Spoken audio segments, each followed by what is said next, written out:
If you're wondering which monitors for programming are worth your money, stick around. After we run through each product, I'll give you my personal take. Would I buy it or would I skip it? No fluff, just my honest opinion. Let's get into it. BenQ PD3225U. This thing is a Mac user's dream with its sharp 4K resolution and IPS black tech that makes your code editor's dark theme look like a black hole. Plus, the colors are crazy accurate. But it's stuck at a measly 60 Hz refresh rate, so scrolling through your endless code feels less like gliding and more like a slideshow. And the built-in speakers are so weak you'll think you're listening through a tin can. Would I buy it? Yes, if I wanted a monitor that outperforms the Apple Studio display for way less money, leaving me enough cash to actually buy the new MacBook to go with it. Dell G3223Q.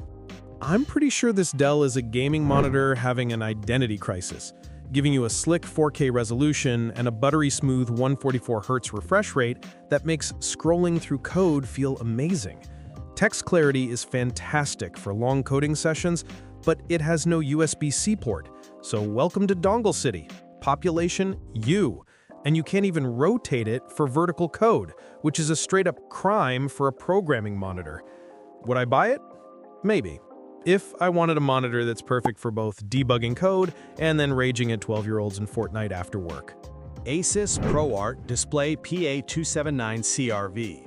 The ASUS PA279CRV is a connectivity king with a 96-watt USB-C port that powers and connects my laptop with a single cable, making my desk cleaner than my code, for once. It boasts incredible out-of-the-box color accuracy and sharp text, but the stand is a joke with absolutely no height adjustment, so I hope you have a pile of old textbooks ready to prop it up unless you want to code with a hunchback. Would I buy it? Yes, if I lived the laptop lifestyle and needed a simple, one-and-done monitor that just works, assuming I have good posture or a good chiropractor. LG 32GQ750-B. This LG monitor is huge at 32 inches, but it's only a quad high-definition display, not 4K, which means text can look a bit fuzzy, like you're programming with Vaseline smeared on your glasses. It's primarily a gaming display with a super-fast 165 Hz refresh rate, which is completely useless for coding, but fantastic for smoothly watching cat videos when you're supposed to be working. Would I buy it? No. For a programming monitor, the lower resolution at this size is a deal breaker. My code needs to be sharper than my comeback to a bad pull request. ASUS ProArt Pad 279CV.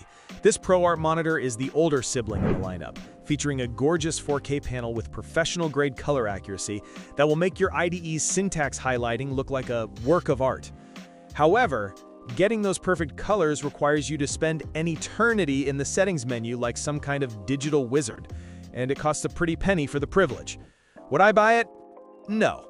I'm here to write code that creates bugs, not spend all day calibrating a monitor just to make sure the red in my error messages is the perfect shade of doom.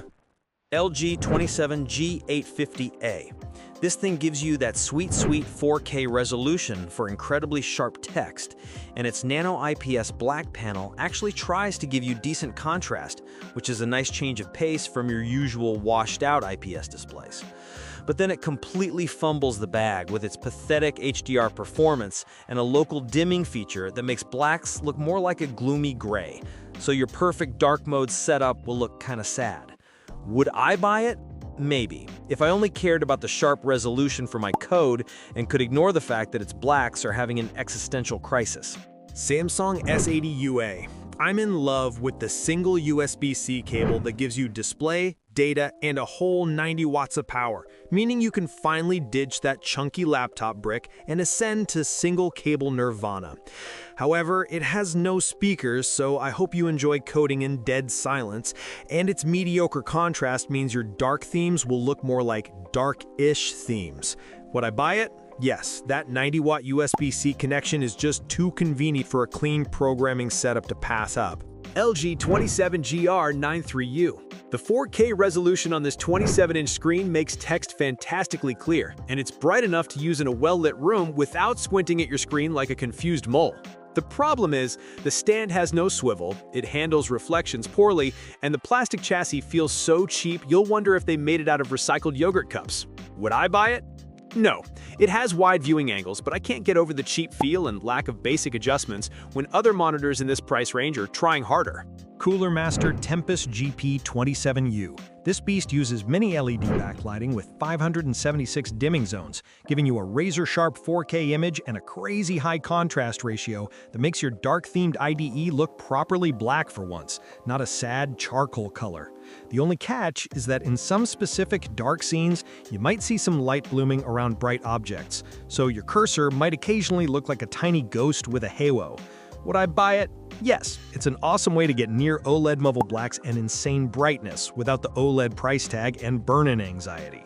ASUS XG27 UCD MG. Man, the 4K QD OLED panel on this thing makes text so unbelievably sharp that it makes my old monitor look like it's displaying everything in 480p, and the perfect blacks will ruin all other screens for you. Of course, it's an OLED, so you get the bonus feature of constantly living with the low-level anxiety of potential burn-in if you leave your static code on screen for too long. Would I buy it? Yes, without a doubt. The image and text quality are just on another level and make staring at code all day a genuinely beautiful experience. ASUS ROG Strix XG27 UCS. This thing is a 4K gaming monitor that makes text so sharp it could cut you, thanks to its packed pixel density on a 27-inch screen. But honestly, its gaming features are total overkill for coding, and the contrast is pretty average, so your perfect dark theme might just look darkish. Would I buy it? Maybe, if my day job was coding and my night job was poning noobs at 160 frames per second. Alienware WA2725QF. This monitor has a bonkers dual mode feature, letting you switch from 4K to a lower resolution at 360 Hz, which is about as useful for programming as a chocolate teapot. It does have incredibly vibrant colors and gets super bright, but good luck getting the software to actually recognize the damn thing is plugged in. Would I buy it? No. I need a monitor that works, not one that has an identity crisis and requires a therapist to connect to my computer. MSI Mag 274 UPF E2. Here we have the value champion, packing 4K resolution, a high refresh rate, and even a USB-C port with power, all without making your wallet weep openly. The catch is the contrast ratio is so low that your code editor's dark mode will look more like a gloomy, overcast day in London. Would I buy it? Yes, it's a fantastic deal if you can live with blacks that are more like very, very dark gray. Dell U2723QE. This is the Swiss Army knife of monitors, loaded with more ports than a major shipping harbor and an IPS black panel that makes text ridiculously clear and crisp. It's so practical and purpose-built for productivity, it's almost boring. Plus, you might have to choose between top refresh rates or max USB speeds, which feels like a dumb choice to have to make. Would I buy it? Yes, this is the smart, sensible choice for any serious programmer who values connectivity and perfect text over flashy features.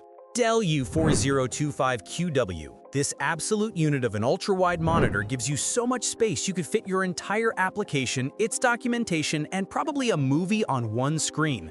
The downside is it's so massive it might actually be overwhelming, and it requires a beast of a graphics card to run smoothly without making your computer lag just from scrolling. Would I buy it? No, my desk isn't a landing strip and I'm not trying to compensate for anything. Plus, it's ridiculously expensive. Dell S32-221QS. I got my hands on this 32-inch 4K curved screen, and it gives you a ton of space for all your code. Plus, the text is super sharp, which is a big win. The downside is that the viewing angles are pretty terrible, so don't expect to show off your brilliant code to anyone standing next to you, and the ergonomics are so limited you might as well just prop it up on a stack of old pizza boxes. Would I buy it? Yes, if I was on a tight budget and just needed a huge 4K screen to stare at all day, and didn't care about adjusting it. BenQ RD320UA. This thing is literally marketed as a coding monitor, with special modes to make text pop and a matte finish that laughs in the face of glare, which my eyes are definitely thankful for. But it's stuck in the past with a 60 Hz refresh rate, making it useless for any post-work gaming, and the USB-C cable that comes with is so short it's practically a joke. Would I buy it? Yes, this is an easy one. If your primary gig is coding for long hours, this monitor's eye care features and KVM switch are a lifesaver for your eyeballs and your cable management. BenQ Mobius EX3410R. This ultra-wide monitor is an absolute unit, giving you enough screen real estate to have your code, 100 browser tabs, and your team chat open all at once with a buttery smooth 144Hz refresh rate. On the other hand, it's a gaming monitor at heart, so the color accuracy isn't exactly professional grade, and the curve is so aggressive it feels like the screen is trying to give you a big ol' hug. Would I buy it? Maybe. It's a great pick if you're a work hard, play hard type who codes all day and games all night on the same screen. BenQ EW3280U. Here we have a solid 32-inch 4K monitor that's a jack of all trades, delivering a crisp picture for your code and great colors for when you're slacking off and watching movies instead. The problem is it's also a master of none with its basic 60Hz refresh rate and an HDR mode that's more like HDR-ish, and the stand only tilts, which is just lazy design. Would I buy it? Yes, if I needed a single monitor for my entire life. Coding, entertainment, and maybe a little bit of casual gaming on the side. LG27GS93QE. The OLED panel on this LG makes dark mode code editors look absolutely incredible with perfect blacks and vibrant colors. And the 240Hz refresh rate is so fast, it feels like you're looking into the future. But, and this is a big but, the fear of OLED burn-in from static code windows is very real. And it isn't the brightest screen out there, so it might struggle in a sunny room. Would I buy it? No, not for a programming workhorse. The constant anxiety about burn-in would drive me insane, making it a beautiful but impractical choice for anyone who writes code for a living. Thanks for watching. I hope this video helped you pick the monitors for programming for you. If you have any questions, drop a comment below. Links to all of these products mentioned in this video will be in the description.